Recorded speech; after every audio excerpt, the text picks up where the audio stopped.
राधे राधे। राधे राधे महाराज जी। महाराज जी, जब हम लोग पूरी ईमानदारी से अपने काम अपने रिश्तों को निभाते हैं, उस मेहनत का फल नहीं मिलता, फिर भी हम पूजा पाठ करते हैं पूरे दिल से, बट महाराज जी कभी कभी विश्वास टूट आप जाता है। हमें बताओ, अभी खेती बोओगे तो आज ही रोटी दाल उसकी पालोगे क्या? किसका प्रश्न है?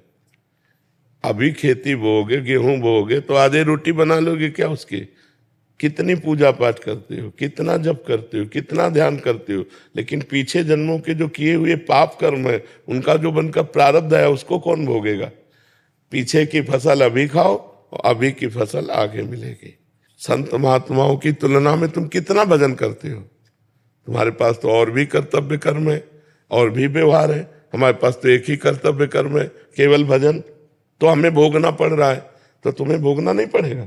अगरबत्ती धूप बत्ती लगाती हो, इससे तुम्हें भगवान में अश्रद्धा हो जाती है, तो भगवान को नौकर समझा है क्या? फिर अश्रद्धा क्यों? अश्रद्धा शब्द क्यों? अश्रद्धा नहीं है, पर मेरा प्रश्न ये है कि जो आने वाली युवा पीढ़ी है, जो बच्चे हैं, जो देखते हैं, तो उनका विश्वास। हाँ, आने वाली युवा पीढ़ी गर्लफ्रेंड बनावे, बॉयफ्रेंड बनावे, जहर जैसे व्यसन करे, गंदे आचरण करे, भगवान पर श्रद्धा करे, तो नरक जाओ, दुर्गति भोगो। अगरबत्ती लगाने से हमारा प्रारब्ध बदल जाएगा? इतनी बड़ी तपस्या है, पाप किए हो तूफान जैसा, पहाड़ जैसा, और अगरबत्ती के धुआं से पहाड़ उड़ाना चाहती है, उड़ जाएगा क्या?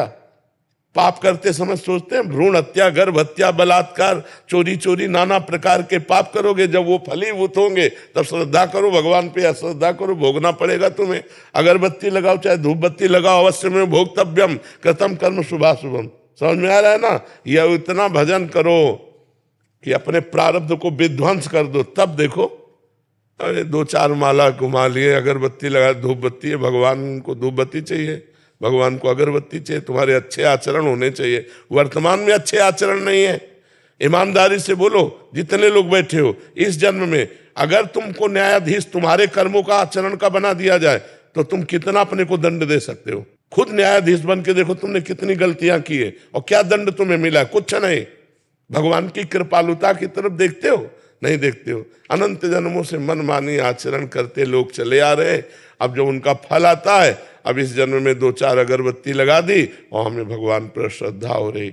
नौजवानों रास्ता इसी बात का ना, डिप्रेशन में गए, कर ली, ये कर लिया, वो कर लिया, यही परिणाम है। अश्रद्धा का परिणाम यही है। तुम अपने आचरणों को ना देखो, भगवान को देखो। तुम चाहो कि हमें खूब पाप कर्म करे और इसके बाद जो है हमें भगवान आकर गले लगा लें, ऐसा होगा क्या? महाराज जी, ये प्रश्न इन्हीं का नहीं है। ये क्या आजकल क्या हो गया महाराज जी, अनुष्ठान नाम जप और कोई भी साधना नहीं है। बट जैसे मंदिर गए, मेरा पास हो जाओ हे प्रभु, हम पास हो जाऊं, पास नहीं हुए तो भगवान ने पास नहीं किया। पढ़ाई मत करो भगवान पास कर दे। मैंने मांगा कि मेरा बच्चा ठीक हो जाए, ठीक नहीं हुआ तो अश्रद्धा हो गई भगवान से। क्या फर्क पड़ता है? आकाश के ऊपर थूको, कोई फर्क पड़ता है क्या? तुम्हारे मुंह पे छिट्टियां पड़ेगी आके, भगवान आकाश के समान महान है, उनको क्या फर्क पड़ता? उन्होंने देखो, उन्होंने आपको खेती दे दी, आपको बीज दे दिया, अब आप जो बोओगे वो आपको काटना होगा। आपने पसंद किया बम्बूल, तो बम्बूल जगेगा उसमें बोया जो आपने। दाक्षुआरा बोओगे तो दाक्षुआरा, बोते हो बम्बूल, चाहते हो दाक्षुआरा, ये कैसे मिलेगा? विचार करके देखो। करते हो गंदे आचरण, चाहते हो उत्तम फल। हर कार्य की सफलता उत्तम आचरण से होती है, ध्यान रखना। अगर आपका पूर्व प्रारब्ध बिगड़ा हुआ है, इस समय उत्तम आचरण करने पर भी आपकी हार होगी, क्योंकि वो पूर्व का पाप आपको परास्त करेगा। अगर पूर्व का पुण्य साथ दे रहा है, तो इस समय गंदा आचरण करने पर भी आपकी विजय होगी, क्योंकि गंदा आचरण वर्तमान में दंड नहीं देगा, ये आगे चलकर आपको दंड देगा। अच्छा आचरण आपको वर्तमान में सुख नहीं देगा, ये आगे चलकर सुख देगा। वर्तमान में आपका प्रारब्ध आपको दुख सुख देगा। मनुष्य जन्म दुख सुख भोगते हुए अच्छा कर्म करने के लिए मिला है। हमें यहाँ भगवान से किसी भी तरह की श्रद्धा और अश्रद्धा का विषय नहीं लाना चाहिए। हाँ, श्रद्धा का विषय यह है कि ऐसी परिस्थितियों में भी भगवान हम टूटे नहीं, हम आपके कृपा बल से इन दुख सुख को सहते हुए सही आचरण से चले। जैसे पांडवों का राज्य छिन गया, यहाँ तक कि पत्नी भी दांव में लग गई, लेकिन वो धर्म से च्युत नहीं हुए। 12 वर्ष का वनवास, 1 वर्ष का अज्ञातवास, लेकिन धर्म से च्युत नहीं हुए। ये भगवान की कृपा। उन्होंने कभी भगवान को नहीं कोसा। हम लोगों की क्या आराधना है, बेमतलब भगवान पर श्रद्धा श्रद्धा की बातें करते रहते हैं। भगवान क्या है? महान है, वो एक महान पावर है। आप अब देखो, बिजली को गाली दो, कनेक्शन सही हो ना, आपके बोर्ड में बिजली आ रही है, आपने 2 तार ऐसे लगाए और वो कनेक्शन सही नहीं हुआ, अब ऑन ऑफ करते रहो, बल्ब सही है, तार भी सही है, प्लग भी सही है, बोर्ड में बिजली है, लेकिन वो ऑन नहीं होगी, जलेगी नहीं। क्यों? कनेक्शन सही नहीं। वो पावर है, परमात्मा पावर है, उससे सही कनेक्शन करो, सही आचरणों के द्वारा, पवित्र भोजन, पवित्र आचरण, पवित्र विचार, पवित्र नाम जप करते हुए, तो देखो आपके अंदर पावर आ जाएगा। बड़े से बड़े दुख को मुस्कुराकर सहोगे और जय बोलोगे, अश्रद्धा नहीं होगी, जय बोलोगे। देखो ठाकुर हरिदास जी चैतन्य महाप्रभु के परिकर में हरे कृष्ण 3 लाख नाम जप करते हैं। यवन बादशाह को काजियों ने भर दिया तो उनको बंदी बना लिया गया और कहा गया कि आप यवन कुल में जन्मे हो, तो उनको सजा दी गई 22 बाजारों में कोड़े मार मार करके उनको मृत्यु दंड। कोड़ा जब लगता तो कहते हरि बोल, जय हो प्रभु आपकी। यह भक्ति, यह भक्ति। हरे कृष्ण बोल रहे हैं, भगवान का नाम जब, ये कोई अपराध है? और दंड उसका क्या है? 22 बाजारों में मार कोड़े मृत्यु दंड। लेकिन हरि बोल, जब जल्लाद कहते हरि बोल कहता है तो मुस्कुरा देते, तूने भी हरि बोल कहा ना, तेरा भी कल्याण हो जाएगा। जो वास्तविक भगवान के पावर से जुड़ गए हैं, देखो ये है पावर। प्रहलाद जी को आग में रखा जा रहा है, जय श्री हरि। यहाँ हमारी क्या है? हमारी छोटी सी बात नहीं बनी, हमारे कर्म के अनुसार तो हम भगवान पर श्रद्धा कर ले। ये नौजवानों की आज जो बुद्धि बिगड़ रही ना, ये अश्रद्धा के कारण ही तो बिगड़ रही। अगर वो श्रद्धा करके माता पिता के चरण छूते, श्रद्धा करके अध्यात्म को स्वीकार करते, तो ना तो व्यभिचार में जाते, ना व्यसन में जाते, अपनी पढ़ाई को पढ़ते, अपने कर्तव्य को पूरा करते, अच्छे नंबर लाते। भाई अपने चैप्टर में बुद्धि तभी लगेगी जब हमारी बुद्धि शुद्ध होगी, एकाग्र होगी। अब व्यभिचारी की बुद्धि शुद्ध होगी क्या? अपवित्र बुद्धि। व्यभिचारी की बुद्धि एकाग्र होगी क्या? नहीं, चंचल बुद्धि।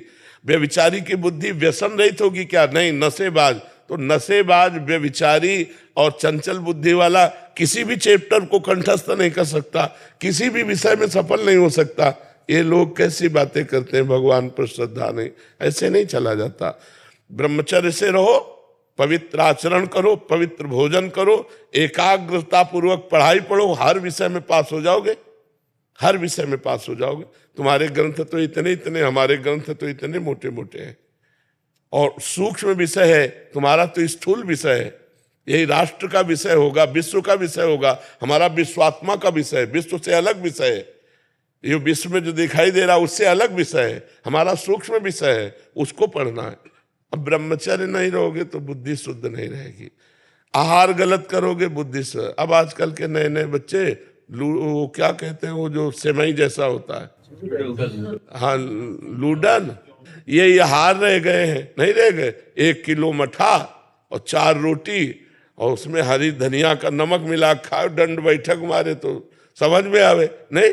अब इतनी सी चाय पी लिए और ये चाउमीन खा करके गुजारा कर रहे और अपने को स्वस्थ रखना चाहते हो।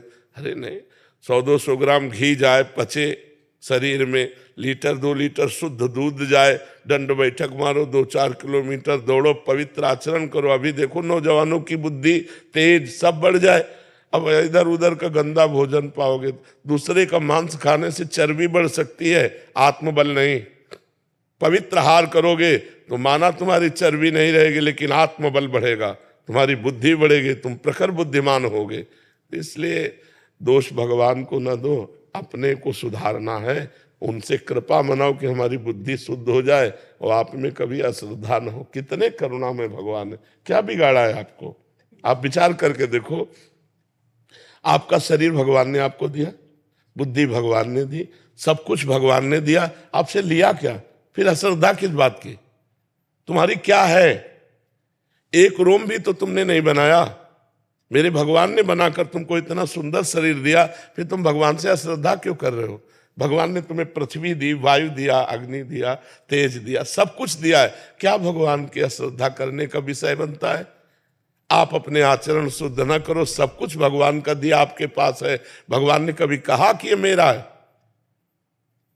आप 100 रुपया भगवान को दोगे तो 1000 जगह कहोगे कि बिहारी जी में जाकर मैं चढ़ाया था और बिहारी जी ने हमारी बात नहीं सुनी। तुम सुनते हो भगवान की बात, सब कुछ दिया है भगवान ने। गीता जी में भगवान कहते, भागवत जी में कहते, तुम एक भगवान की बात न मानो तो तुम्हारी भगवान कैसे बात मान लेंगे? अभी भगवान की बात मानो, तुम्हारी बात भगवान मान लेंगे। बड़े बुरे से बुरे कर्म का भी तुम्हें दंड नहीं मिलेगा। अहम त्वं सर्व पापेभ्यो मोक्षयिष्यामि मा शुचा। तो समझना पड़ेगा, अध्यात्म को समझना पड़ेगा। जैसा बोओगे वैसा काटना पड़ेगा। ऐसे ऐसे लोगों से पाप बन रहे जिसे समझते नहीं पाप है। पहले किया व्यभिचार और जब गर्भ रह गया तो बच्चे को झाड़ियों में फेंक दिया, कूड़े दाने में फेंक दिया। कितनी बच्चे बच्चियां ऐसे मिलते हैं जो कूड़े दानों में मिल रहे। तो मान लो जैसे गृहस्थी में भी है तो भ्रूण हत्या, गर्भपात, ये सब कितने भयानक भयानक पाप है। कोई बिरला ऐसी होगी, खुली बात कह रहा हूं, कोई बिरला ऐसी मां बहन होगी जो गर्भपात न कराए। अब फिर उसका दंड, गर्भस्थ शिशु की हत्या बहुत बड़ा पाप है। इसको कौन मान रहा है? गृहस्थ कौन मान रहा है? तो फिर दंड जब मिलेगा तब। अब बोले भगवान पे अश्रद्धा होगी तो करो अश्रद्धा, उनको क्या फर्क पड़ता है। अवश्य में भोक्तव्यम कृतम कर्म शुभाशुभम। नहीं, बचपन से लेकर के अभी तक बताओ, धर्म विरुद्ध आचरण किए कि नहीं किए? गर्भ हत्या की नहीं की? चाहे पुरुष हो चाहे स्त्री, धर्म विरुद्ध आचरण सब करते हैं, तो उनका फल नहीं भोगना पड़ेगा? बाद में कहो कि हम मंदिर में जाके कह दें कि भगवान मेरी बात सुन लो। कैसे सुन लेंगे? तुमने भगवान की बात सुनी? भगवान जब कह रहे हैं कि 25 वर्ष तक ब्रह्मचर्य रहो, फिर जब ब्याह हो जाए, पाणी ग्रहण हो जाए जय वर्ष में, तो गृहस्थी धर्म में फिर अपने ब्रह्मचर्य को तोड़ो। कौन रह रहा है? सबसे पहला आश्रम सबका है ब्रह्मचर्य, फिर गृहस्थ, फिर वानप्रस्थ, फिर सन्यास। कोई चल रहा है? अभी उठ के खड़े होना नहीं आता, बॉयफ्रेंड हो गए। हाँ, उठ के खड़े होना नहीं आता, बॉयफ्रेंड हो गए, गर्लफ्रेंड हो गए। अब ये बच्चे बर्बाद हो जाएंगे कि नहीं हो जाएंगे? जिनका उद्देश्य ही अभी पक्का नहीं बन पाया, पढ़ाई लिखाई में जहां माइंड लगना चाहिए वहां गंदी बातों में माइंड लग गया। अब कैसे? अब इसके बाद कहो हे भगवान, हे दुर्गा देवी, हे भैरव बाबा। तो फिर अब इसमें कोई सुनने वाला नहीं। तुमने सुना नहीं तो फिर वो तुम्हारी नहीं सुनेंगे। 1 किलो लड्डू भी चढ़ाएंगे, वो भी गए। तो अनंत ब्रह्मांडों को भगवान भोजन दे रहे, पशु पक्षी सबको भगवान दे रहे। यार तुम उनको 1-2 किलो लड्डू से फुसलाना चाहते? कुमार जी ऐसे ही हो गया है आज। देखो, एक चुल्लू पानी में वो फुसल जाने वाले हैं, एक तुलसी दल में फुसल जाने वाले हैं, पर ईमानदार के हाथ से। बेईमान के हाथ से करोड़ों का भोग लगा गया दुर्योधन ने। महल में करोड़ों की भोग की व्यवस्था अरबों की थी, भगवान देखा भी नहीं। और विदुरानी के हाथ के केले के छिलके पाए जाके तुरंत, घंटा 2 घंटा नहीं, वहां से हटने के बाद सीधे विदुरानी के घर गए। दुर्योधन से कहा मुझे भूख नहीं है, और वहां जाके कहा भूख लगी लाओ। और वो ऐसी प्रेम में बावरी कि गूदा फेंक रही, छिलका दे रही, महाराज छिलका खा रहे। वाह वाह।